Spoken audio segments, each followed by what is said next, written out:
Assalamualaikum warahmatullahi wabarakatuh. Salam pencaksilat, salam satria tangan, salam perdamaian bagi seluruh pesilat Indonesia.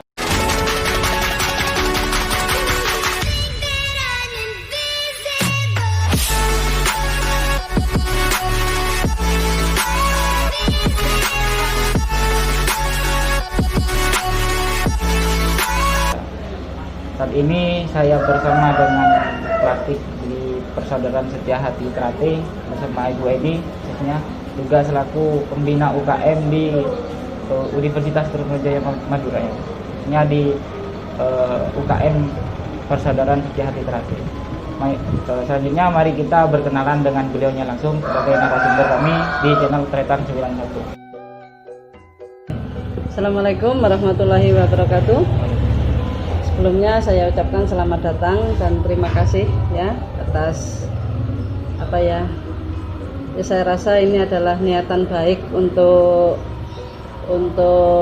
melestarikan ya anak-anak muda, kepedulian anak-anak muda terkait dengan budaya lokal ya, budaya lokal. Pertama saya perkenalkan, nama saya Eni Sri Rahayu Ningsih. Saya aslinya adalah dosen Fakultas Ekonomi Universitas Trunojoyo. PSHT itu lahirnya di Madiun ya. Jadi di Madiun itu saya lahir di Madiun 10 Februari 78 ya, 42 tahun yang lalu ya kan, umurnya berarti 42 sekarang. Perlu diketahui Madiun itu kenapa saya garis bawahi ya. Sampai mungkin pernah dengar ya, Madiun itu kan kota dengan berbagai cerita. Lahirnya PSHT itu di Madiun tahun 1922. Jadi nanti tahun 2022 itu adalah 100 tahun atau 1 abadnya PSHT. Jadi PSHT emas. Rencananya ini kami dari pengurus pusat dan seluruh jajaran PSHT se-Indonesia, 100 tahun PSHT itu rencananya kan kita ini kan di dalam negeri kan sudah cukup besar, bahkan menjadi salah satu perguruan historis pendiri IPSI. Kita di dalam negeri sudah cukup besar sehingga sudah waktunya menembus internasional. Menembus internasional itu tidak hanya sekedar kita ngirim atlet menang, itu enggak begitu maksudnya, organisasinya. Jadi perlu diketahui bahwa PSHT itu karena berdirinya di Madiun, ya kan, pusatnya ada di Madiun. Dari Madiun kemudian menyebar di seluruh Indonesia. Kabupaten kota itu namanya cabang. Di kabupaten cabang. Nah, jadi pusatnya itu kan di Madiun ya, selaku kota pendiri ya kan itu. Terus kemudian di kabupaten kota, berkembang di kabupaten kota seluruh Indonesia, itu namanya cabang. Oke ya. Nah, di bawahnya cabang itu ada namanya ranting. Jadi ranting itu adalah kecamatan. Kecamatan rata-rata semua. Umpama Bangkalan ya, cabangnya kan cabang Bangkalan, rantingnya kan ada 18 kecamatan di Bangkalan ini. Itu ranting namanya. Nah, sejajar dengan ranting itu Komisariat Perguruan Tinggi. Jadi UKM, UTM itu dia sejajarnya ranting. Jadi dia sejajar dengan ranting. Jadi kemudian yang sejajar dengan ranting adalah komisariat di luar negeri. Jadi seluruh kedutaan yang ada di luar negeri, komisariat yang ada di luar negeri itu kedudukannya sejajar dengan ranting. Ya. Nah nanti di bawahnya ranting itu ada namanya rayon. Rayon itu adalah desa. Rayon itu desa. Di bawahnya rayon ada subrayon, dusun. Di bawahnya dusun itu ada tempat latihan. Sekali lagi nama saya Eni Sri Rahayu Ningsih. Saya di sini selaku pembina UKM Persaudaraan Setia Hati Trate di Universitas Trunojoyo Madura yang berdiri pada tahun 2010. Jadi saat ini tepat 10 tahun. Ya, 10 tahun. Jadi kemudian saya asli dari Madiun. Lahir di Madiun 10 Februari 1978. Saya selain pembina UKM PSHT UTM adalah dosen ekonomi dosen ekonomi jurusan ekonomi pembangunan. Selain itu juga sebagai Kepala Pusat Penelitian Pariwisata dan Ekonomi Kreatif di LBPM UTM. Ketika saya menjadi dosen di UTM, ya awalnya kan di situ belum ada UKM PSHT. Dulu rumah ini jadi tempat latihan. Di sini? Iya, di sini ini dulu halaman Mas. Ini jadi tempat latihan. Belakang rumah itu dulu juga jadi tempat latihan. Ya latihan reguler, ya latihan privat. Dulu ini tempat latihan Mas, tempat latihan sampai rumah saya ini tidak muat. Akhirnya kemudian saya membuat proposal dan seterusnya membuka di kampus. Tahun 2009 itu 10 tahun juga. Kan 2010 yang SK-nya keluar. Oh, 2010. Pengajuannya kan prosesnya panjang tuh Mas. Kan mulai proposal, mulai kan presma dan seterusnya kan panjang. Dan waktu itu kan memang belum ada orang S1, dosen yang S1 kan belum ada kan waktu itu. Jadi waktu itu setelah mengajukan proposal sudah ibaratnya kan sudah melalui semua prosedur, saya dipanggil oleh Pak Rektor. Saya ingat betul waktu itu yang saya sampaikan adalah niatan saya mendirikan UKM ini adalah mendukung visi misinya Pak Rektor, yaitu mencetak generasi yang sehat lahir dan batin. Artinya mendukung visi misinya beliau lah, mencetak prestasi. Saya bilang saya tidak akan mencetak preman-preman jalanan yang berkelahi dan seterusnya, enggak. Misi saya adalah saya ingin mahasiswa di UTM itu sehat secara lahir dan batin, sehingga itu akan mendukung prestasinya di bidang akademis. Dan sesuai dengan janji saya, ketika tahun 2010 SK-nya UKM itu keluar, tahun itu juga, waktu itu UKM belum dapat dana. Tahun pertama Mas belum dapat dana. 2010 itu. Belum dapat dana. Waktu itu ada Pomda, Pekan Olahraga Daerah antar perguruan tinggi, di pelaksanaannya di UNM Malang, Universitas Negeri Malang. Di sana waktu itu ada Pomda dan dari kampus belum ada dana karena itu tahun pertama kami. Nah, saya ke rombongan, bukan bawa supporter, bawa atlet itu kayak bawa bayi loh mah, ngalang-ngalai bawa bayi loh, bawa atlet itu ya. Kelebihan bobot dis, kurang bobot dis. Makanya timbangan itu harus akurat. Banyak kontingen-kontingen dari mana? Dari Papua, dari mana-mana tuh des gara-gara timbangannya ini nggak akurat. Apa nggak kasihan, latihan udah bertahun-tahun gara kalah sama timbangan. Jadi di istilahnya di atlet itu kalah itu belum tentu dengan lawan lah, kalah sama timbangan karena belum bertanding sudah ini duluan. Jadi waktu itu ya dengan biaya sendiri, yaitu tadi saya utang bank, potong gaji ya, 5 tahun itu ke Malang, nyewa rumah, ngontrak rumah Mas, karena kalau nyewa hotel nggak kuat ya. Ngontrak rumah, dikontrak selama pertandingan itu. Saat sporternya, saat atlete. Jadi kalau yang kelebihan bobot itu di sauna Mas, biar bobotnya turun. Yang kekurangan bobot dikasih es krim, dikasih susu, pokoknya biayanya itu ya uang segitu untuk seminggu Mas. Dan itu pun karena waktu itu mobil saya itu kelebihan muatan, kan barang yang dibawa kan banyak Mas, yang samsak dan sebagainya kan banyak.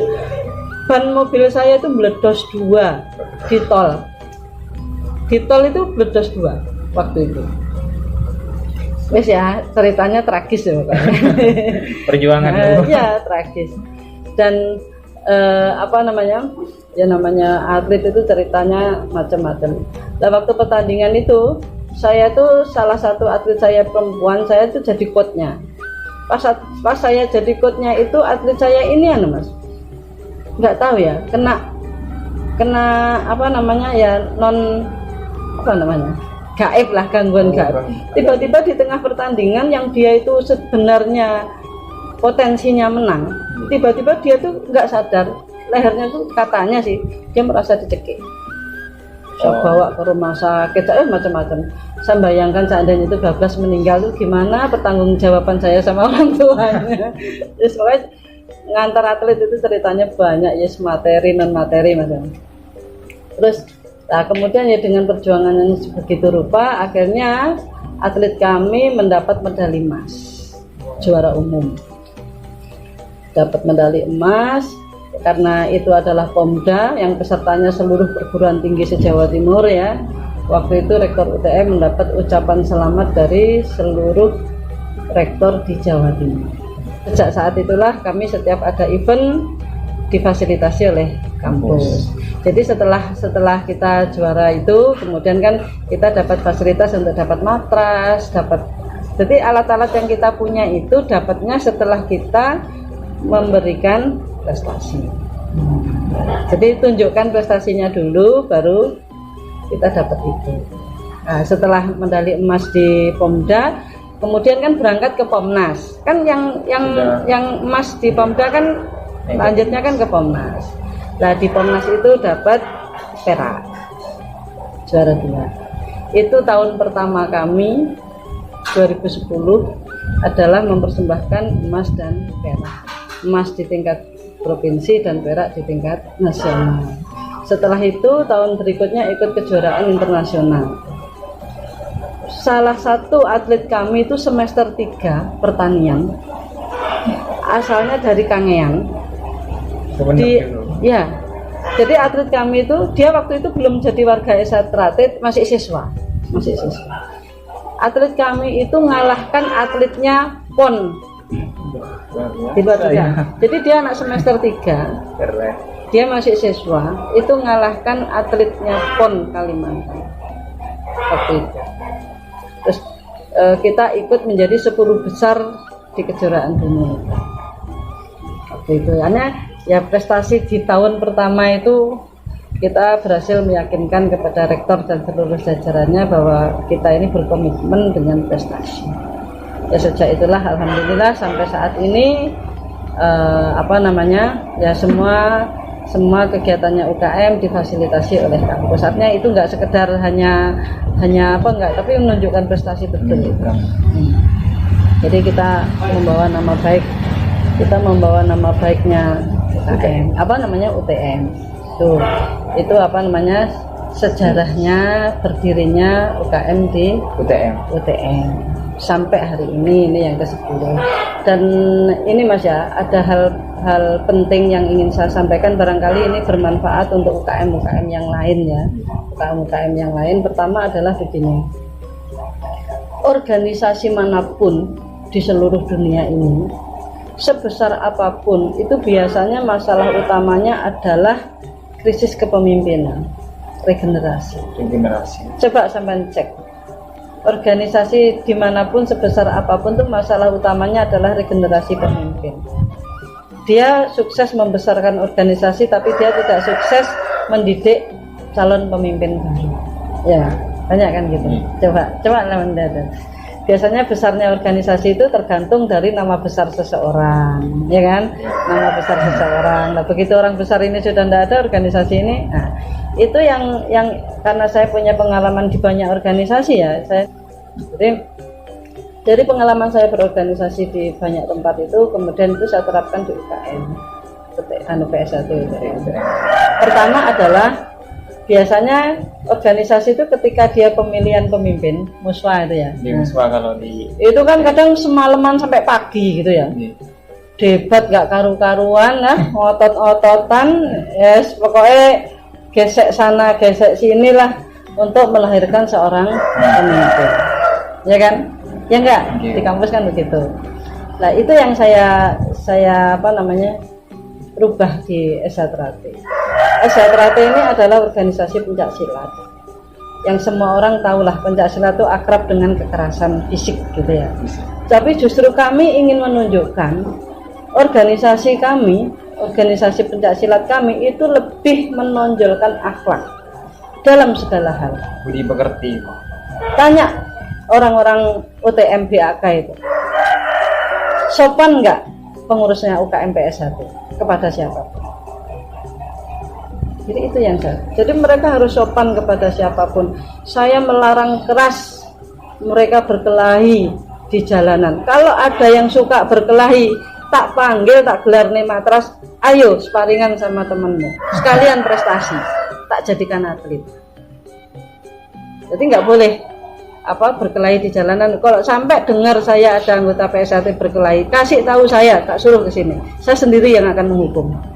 Tak gelarnya matras, tak carikan lawan yang sebanding sama dia, biar dia puas berkelahi. Itu mesti UKM saya. Dan ketika pemilihan pemimpin itu saya benar-benar tidak ada proses pemimpin yang debat, ini nggak ada. Kami benar-benar mengutamakan sistem persaudaraan. Jadi kita makan bersama, kemudian kita ini sebenarnya sudah tahu siapa yang layak jadi pemimpin, kan tahu siapa yang aktif, siapa yang bijaksana, jadi setiap orang itu sudah ketahuan sendiri-sendiri sebenarnya. Secara alami sudah ketahuan siapa yang dia lebih cocok jadi pelatih, siapa yang lebih cocok jadi pemimpin, ketua, siapa yang cocok jadi bendahara, itu sudah ketahuan sendiri-sendiri. Nah, kemudian yang saya lakukan adalah saya anak-anak ini diminta jaring aspirasinya. Jaring aspirasi di antara semua kandidat, kasih 3 nama ke saya. Nanti saya yang akan saya akan memimpin formatur. Jadi yang paling senior itu dipilih sebagai formatur plus saya. Nah, dari kandidat-kandidat yang sudah dijaring itu, kemudian kita pertimbangkan dengan segala hal, kita pilih dialah ketuanya. Nah, nanti setelah itu diumumkan bahwa ketua yang terpilih adalah ini. Selanjutnya adalah serah terima ketua lama dan ketua baru. Dan nanti ketua ini yang berhak memilih jajarannya, sehingga dia nyaman bekerja dengan jajarannya karena dia yang diberi kuasa penuh untuk memilih. Jadi secara langsung ketua umumnya yang memilih. Iya, tentunya kan dengan persetujuan teman-temannya, tapi dia yang berwenang penuh. Saya memberi keleluasaan penuh dia untuk memilih jajarannya. Tentunya orang-orang yang berkompeten. Dan perlu diketahui, saya menetapkan aturan yang boleh menjadi pengurus UKM PSHT adalah semester 3 sampai semester 6. Nah, itu yang boleh jadi pengurus. Jadi nggak semua senior anggota boleh jadi pengurus, tidak. Hanya semester itu, antara semester 3 sampai semester 6. Kenapa? Di bawah semester 3 itu mahasiswa baru. Saya sampaikan, kamu pamitnya ke orang tuamu itu kuliah, bukan ikut PSHT. Kuliah, makanya prestasi kuliah itu tetap yang utama. Jadi semester 1 sampai semester 3 saya anggap sebagai masa adaptasi mahasiswa baru. Saya tidak mau mengganggu dengan urusan PSHT. Silahkan jadi anggota tapi tidak sebagai pengurus. Jadi saya minta untuk fokus kuliah 1 sampai semester 3, masa adaptasi. Di atas semester 6 itu adalah masa dia menghadapi kelulusan, skripsi dan sebagainya. Saya tidak mau keterlambatannya dia lulus alasannya karena ikut PSHT. Saya tidak mau. Kamu kesini untuk kuliah 1 sampai 3 saya nggak ganggu karena masa adaptasi. Di atas semester 6 saya tidak akan ganggu karena kamu harus lulus tepat waktu sesuai janjimu, amanahmu dari orang tuamu. Itu yang saya terapkan. Coba sampai cek ada nggak ceritanya mahasiswa tua-tua jadi pengurusnya UKM PSHT, nggak ada. Itu cara saya untuk 1, regenerasi pemimpin. Ya kan, jadi ketika pengurus baru ini terpilih, maka dia masih punya kesempatan untuk minta nasihat ke kakak-kakaknya yang pengurus sebelumnya, karena masih ada, ya kan, kakak-kakaknya kan masih ada. Jadi ketika dia menghadapi kesulitan ini sebagai pengurus, kakak-kakaknya siap bantu karena masih ada. Dan alhamdulillah meskipun mereka sudah nggak jadi pengurus, tetap bantu adik-adiknya ini. Beri nasihat. Terus semua mantan ketua umum UKM itu dia tergabung dalam penasehatnya UKM. Jadi ada grup WA-nya. Grup WA semua mantan ketua umum. Jadi meskipun dia sudah lulus berapa tahun yang lalu, dia masih di grup. Jadi kalau ada hal-hal yang terkait dengan UKM PSHT, mereka ikut membicarakan, mereka ikut memikirkan. Jadi nggak ada ceritanya lulus terus hilang, itu enggak.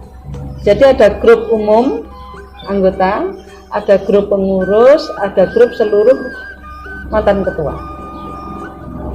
Itu yang saya terapkan.